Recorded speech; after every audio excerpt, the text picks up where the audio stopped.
Hi everybody and welcome to Team Echo Bravo. Today we are having a look at Sky Maxx Pro 5. Sky Maxx released 2 days ago at Friday.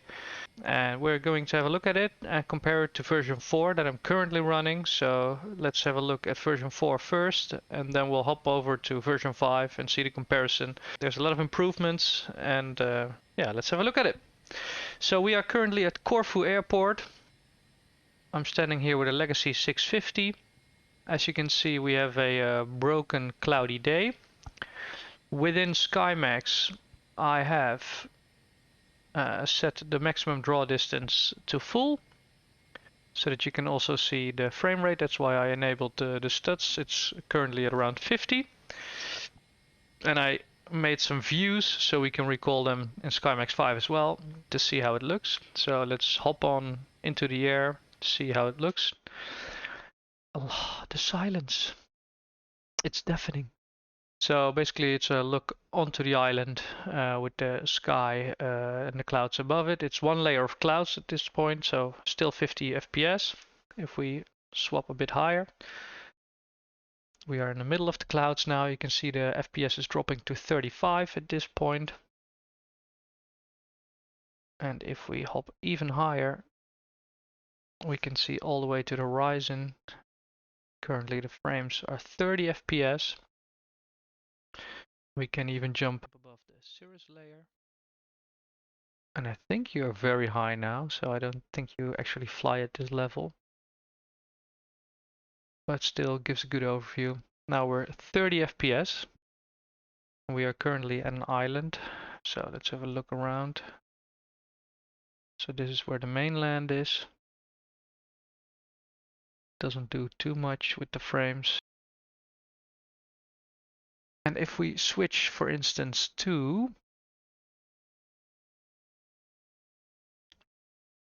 broken cumulus, see what that does to the frame rate. You can see it's struggling now with 12 frames per second at full draw distance.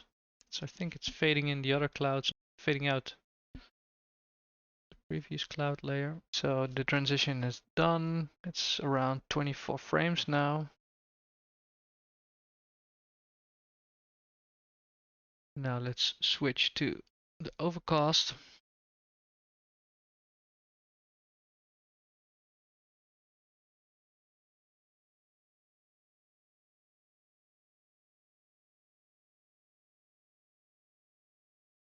What gives you the best performance, but at this point in SkyMaxx 4 still has artifacts, is if you switch to one of these options.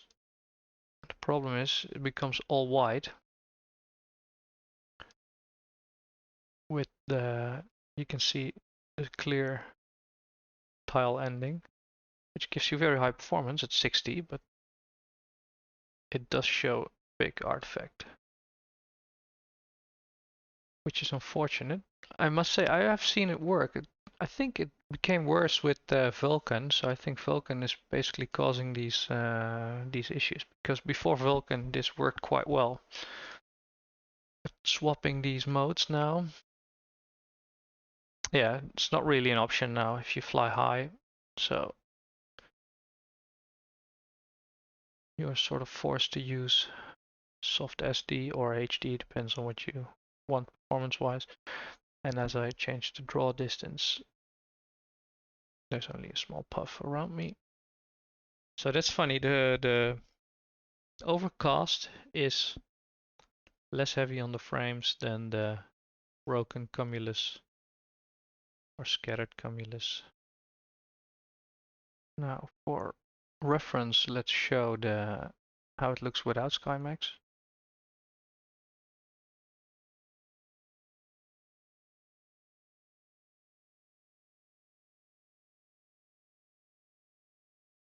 My only complaint about SkyMaxx is that in the default weather, when it's overcast like this, you have more of an overcast feeling because the drawing of the clouds in relation to the sun and the light scattering and the shadow that it gives works better in the default clouds as opposed to SkyMaxx, because if I enable it again, you will see that,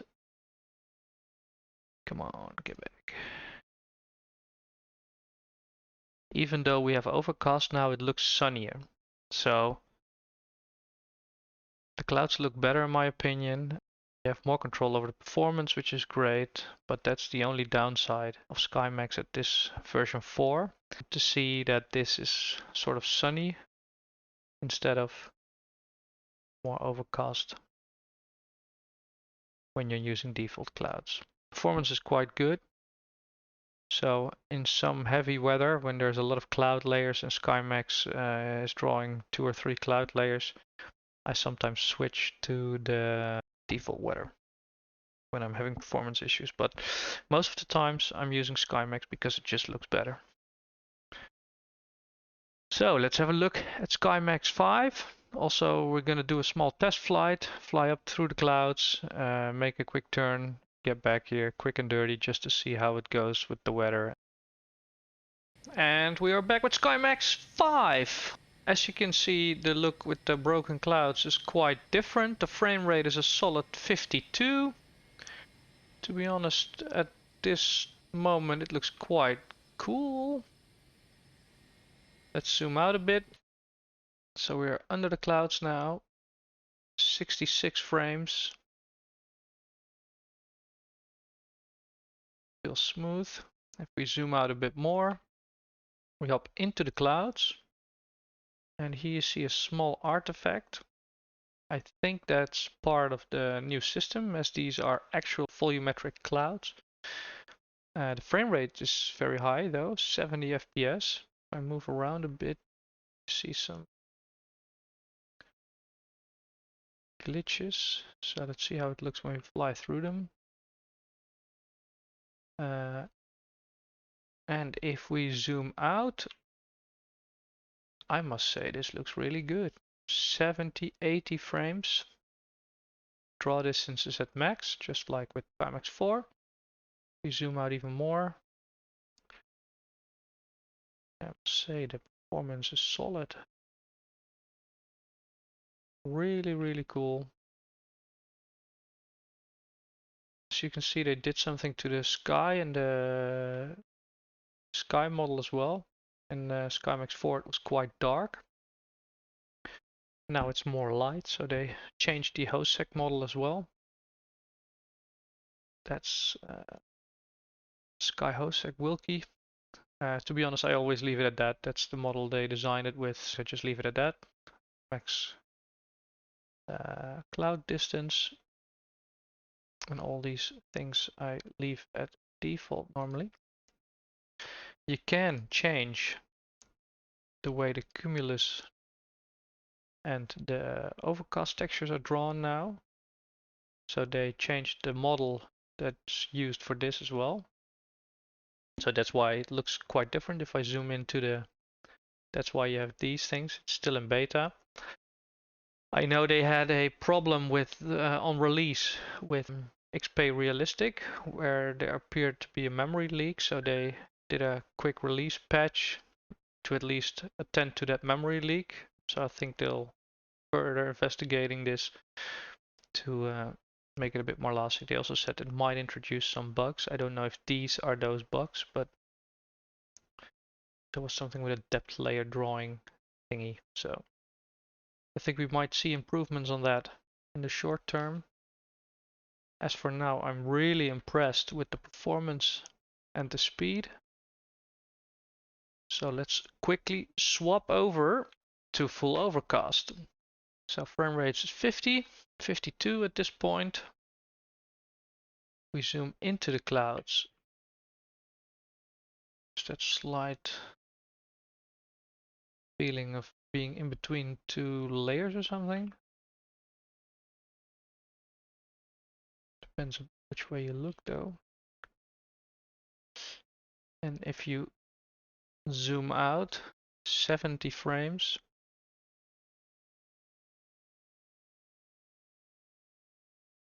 I must say it feels real solid. However, I must say that I'm doubting a bit the draw distance. I think the draw distance is not as far as it was with the previous render type. Render type to soft SD. See what that does. Does draw further, if you can see that. So maybe they lowered the settings now. I think that will be expanded upon later. So let's have a look if they changed anything about the procedural textures. That still has the same bugs. Awesome. They apparently fixed the bugs. I must say I really like this look as well. And it feels quite solid if you are inside the clouds.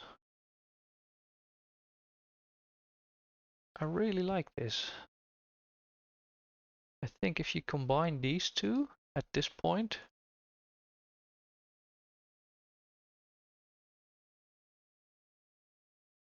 it goes all the way to the distance. And if we, for instance, stack up an additional cloud layer, see what that does performance wise. Performance is 66 frames with 2 cloud layers. That's absolutely not bad, especially for X-Plane. I know Microsoft Flight Sim is using excellent clouds as well, has a different system. But for us X-Planers, I mean, I'm still a fan of X-Plane. Feels a bit more solid than Microsoft, although Microsoft looks absolutely stunning, can't deny that.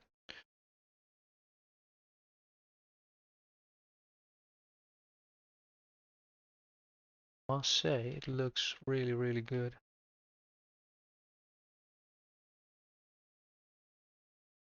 Cool clouds. Only thing is the intersection thing has to be tweaked a bit.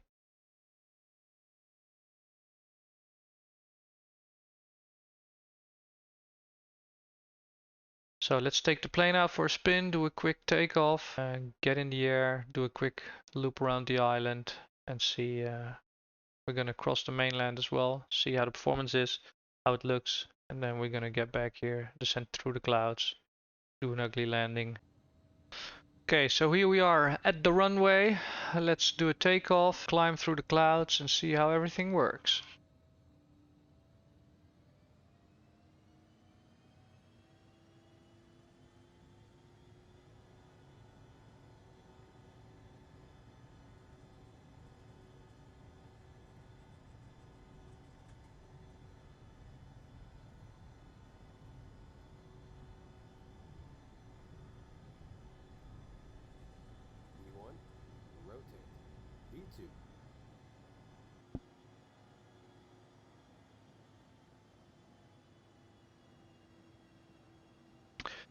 So let's see how flying through the clouds is going. So this is the procedural clouds.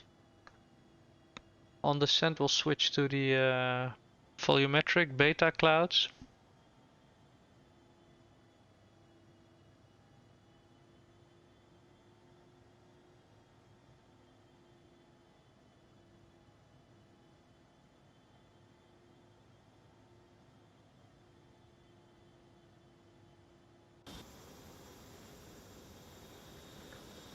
So we are in the middle of it.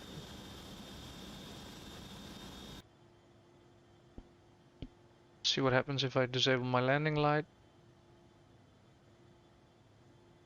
It's in the middle of the day, so I guess you won't see a lot.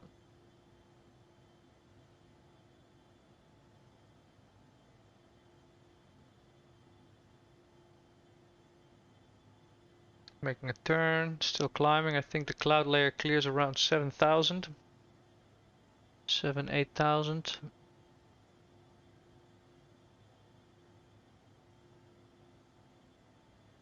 Normally this plane doesn't have an auto throttle, but hey, for convenience sake, today it has. So we just crossed over out of the cloud layer.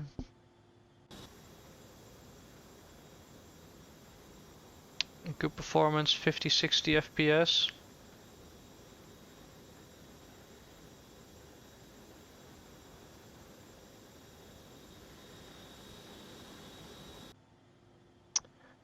So let's continue on climbing with flight level change enabled.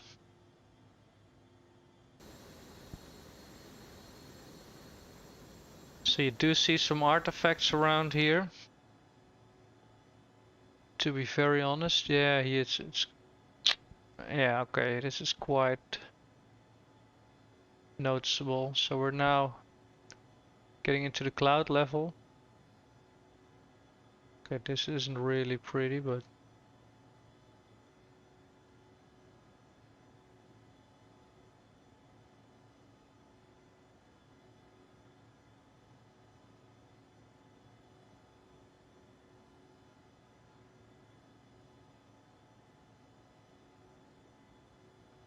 some artifacts here as well.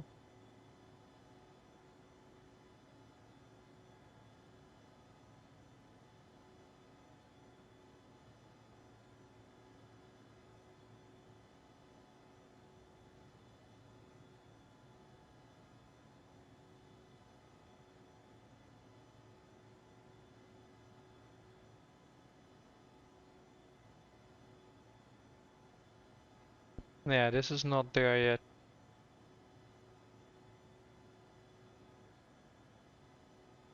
Let's see what happens if we climb a bit higher.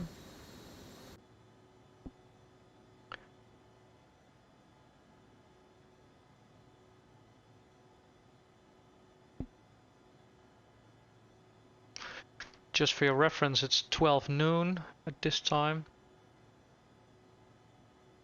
Middle of the day.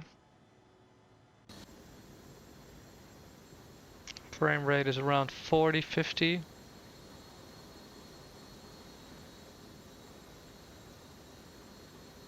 Let's see what happens if we switch the lower level clouds, which are now the procedurals, volumetric as well. I must say it does give the feeling of a very full and filled cloud deck.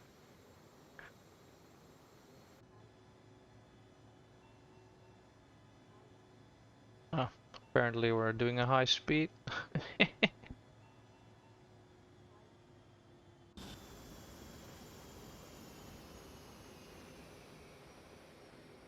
I must say this looks really cool.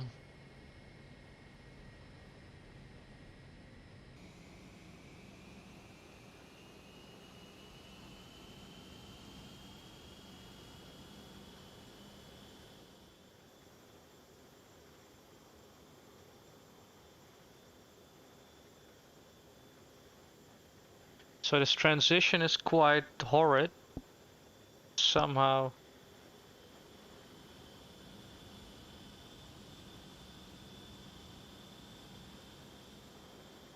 Even though the transition is horrible, I really like the morning glow of the clouds.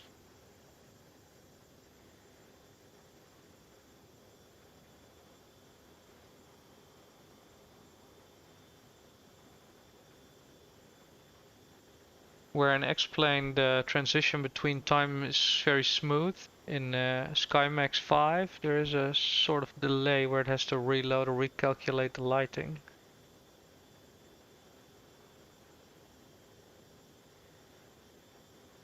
So let's switch to late afternoon.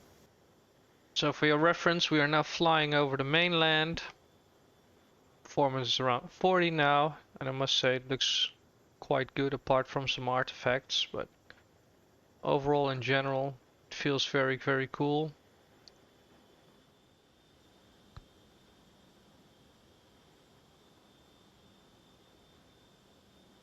Yeah, so basically there you have the same transition that you have from morning to day,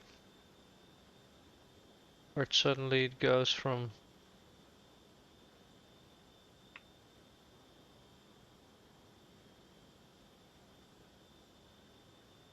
orange to night.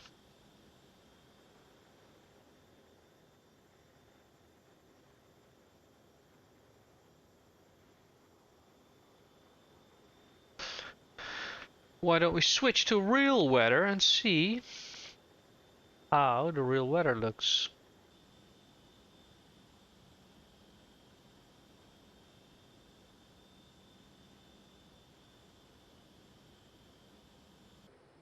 So here's something weird going on.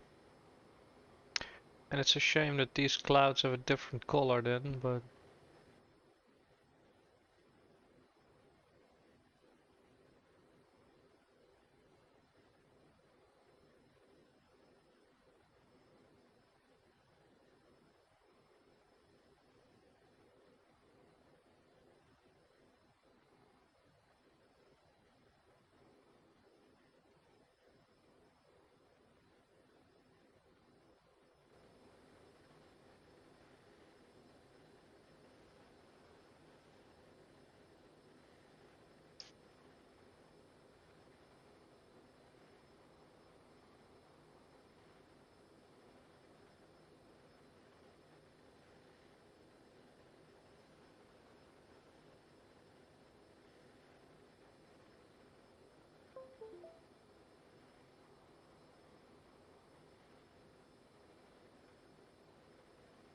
we're getting into the clouds. Somehow the frame rate seems to be lowering, and I don't know why, to be honest. Getting 20 to 25 frames now. So let's jump into the cockpit. See how this transition is going.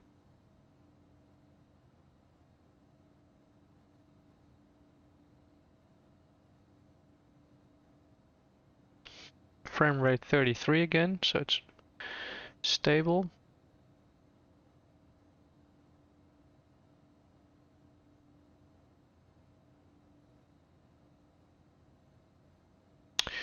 And there we are, clear of the clouds. Looks like a dream world.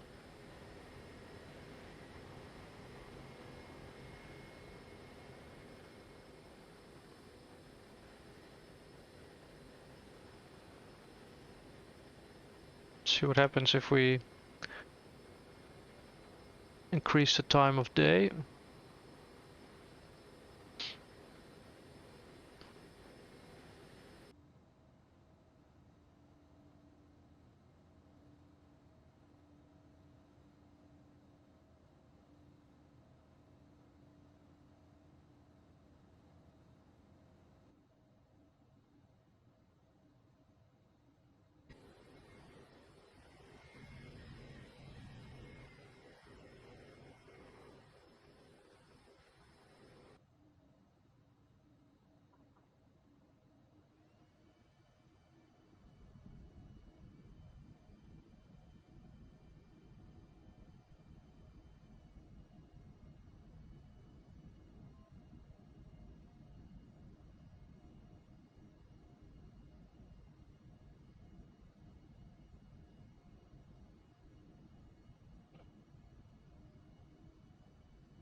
Okay, so we've arrived at the airport again.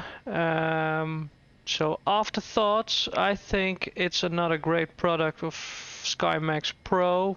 There's been huge steps forward. Um, is it perfect? No, I don't think it's perfect. I think there's a lot to do still, but given the current roadmap that they already traveled from 3 to 4 and now to 5, seeing how hard they are still working on the project, I have every confidence in that all the future releases for version 5 will also improve the product even more. And I've shown you a couple of glitches. Some of them are very annoying, some of them are only minor. So everybody has to decide for himself what he thinks is acceptable. But for me, I think it's another great product with some huge steps forward, great new technical solutions with the volumetrics. So yeah, overall I'm happy with it. Is it Microsoft Flight Sim? No, I don't think this version of X-Plane will ever become that, so I don't think we should aim for that. But overall, great improvement. So keep up the good work, SkyMaxx, and hope to see your future patches and updates for SkyMaxx 5 as well. Hope everybody enjoyed this video, and hope to see you again at Team Echo Bravo.